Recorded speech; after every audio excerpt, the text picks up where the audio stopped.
watching 5 different games, and I mean, I gotta be honest with you, like, that's exciting to me. That's a ton of fun, and to watch how guys are playing. There was a lot of hitting going on yesterday. There was more physicality in the game that I saw yesterday than I've seen in quite some time. Yeah, a lot of that aggression coming out in week 1. And we saw some that were not called, right? You had the big play in that Clemson game. Look, the offense was anemic, quite obviously. And defense on both sides. The only touchdown coming on a defensive play, 10-3 your final as Georgia takes down Clemson, and some folks get some satisfaction out of that, right? Seeing Dabo and company take one on the chin, because you need your storylines to start your year. You need some of those big headlines, and certainly, you know, this goes into one of the NFL stories that has, you know, gotten some legs over the last couple of days, related to rule changes, quote, a disservice to the sport. You know, talking about the quality of play and that the teaching part of things, something you've been involved with, not only with your children, your high school coaching, the guys you mentor, of trying to do things, you know, the right way and learning as the rules adapt, that you've got to adapt to, right? I mean, because we had guys, I mean, most notably, you know, James Harrison, whatever, I'm going to play how I was taught. It's like, well, they didn't teach us very well at times. At some points, you could say it was out-and-out abusive the way you were taught to play different positions. I remember, you know, all right, you're supposed to be in this gap. And a guy grabbing you by the face mask and pulling your helmet into your teammate's helmet. Isolated incident, maybe for a few of us, but I want to believe that was probably more widespread, or at least makes me feel better to think some were subjected to the same I was. I don't know if that's good or bad. I believe that one alone. I'm just saying, like, it was... I feel bad for you, buddy. Whacked in the back of the head with a whistle, you know, things like that. Yeah, you did get hit with a whistle. I don't know. So, I'm a purist, so while I will say the moments where you see the game evolving, it definitely has evolved. Would I say some of the old ways should still be present? Absolutely. Should some of the old ways have evolved and evaporated? Absolutely. So I think there's something to be said about a tough dude, a tough SOB being your coach. And I always had tough coaches growing up, but I also had a military father.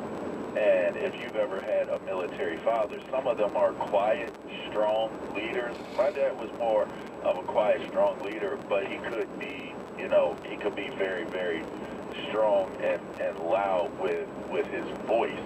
Right. And I just feel like there's that element. You can't teach somebody in the classroom the way you coach on the field.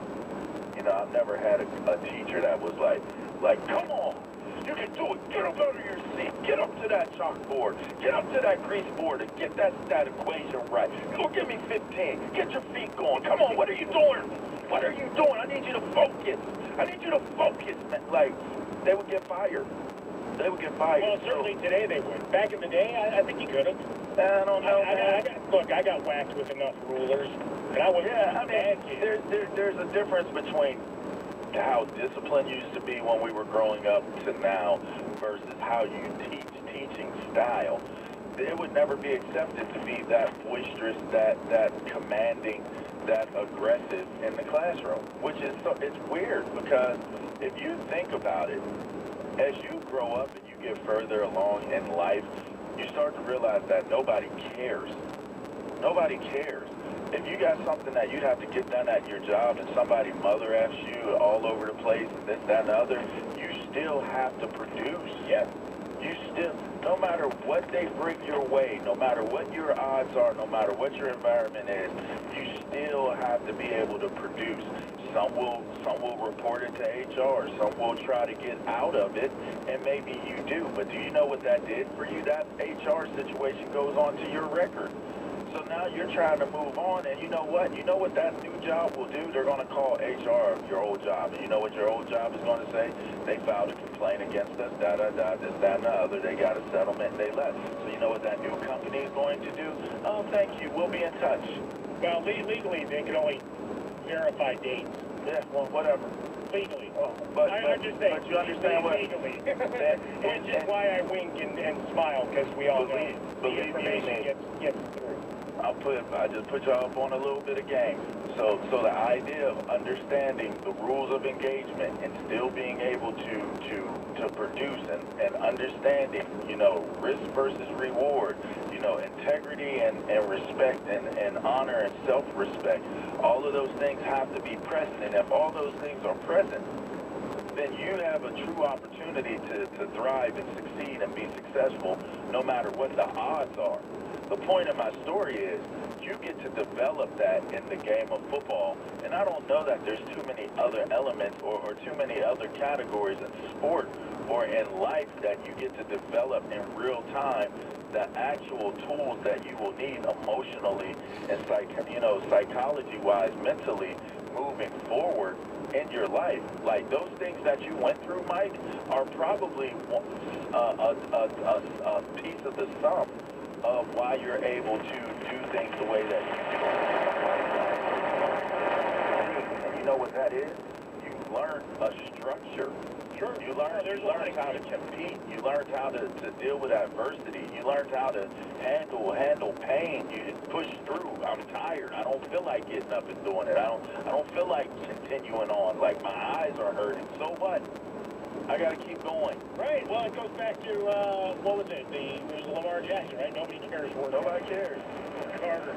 That leads me to the, you know, just structure, you know, and the way the rules of the game and talking about hard hits and big hits across the game and some, you know, the decision making and the targeting rule is always one we debate. It's weird, man. It's a strange one. It's a weird one. Right, because you had that play in the Ohio State-Minnesota game. Didn't even get reviewed. Didn't get reviewed, didn't get looked at, change of possession.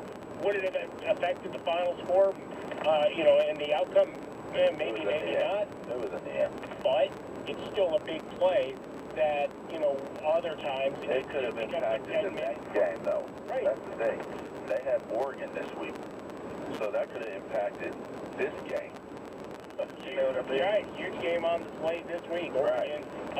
Like us, we got two targeting calls. Like it ultimately comes down to the refereeing crew. I know referees are a necessary evil, and man, I commend them for doing the job because they are some of the most maligned, most insulted, most attacked people a part of sport. I respect them for what they do, but golly, talk about being deserving though, of being hated. I mean, I just do not like referees, man. Yeah, you just have to embrace the villainy, as it were. But it's so funny that is there. They have jailhouse uniforms still to this day. I'm surprised that hasn't changed. That's always been a kind of curious piece to all of this. But we had Tom Brady was talking out about big hits, right, to bring it full circle, and talking about, you know, when you use Ray Lewis as an example, quote, I wouldn't throw the ball to the middle of the field because, well, he would hit our receivers and knock them out of the game. But now, every hard hit is a penalty on the defense. So I feel like they penalize defensive players for offensive mistakes. Just an interesting, you know, twist on it, yes. It's the truth. Right, you throw the receiver into a bad situation. The defensive receiver. We get penalized. They get penalized for it. Penalized and fined.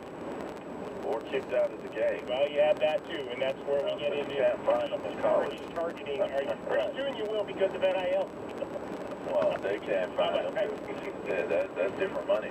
But the thing about it is Tom Brady has always been a real one, man. That first and foremost. But he's absolutely 100% correct. You know, at some point.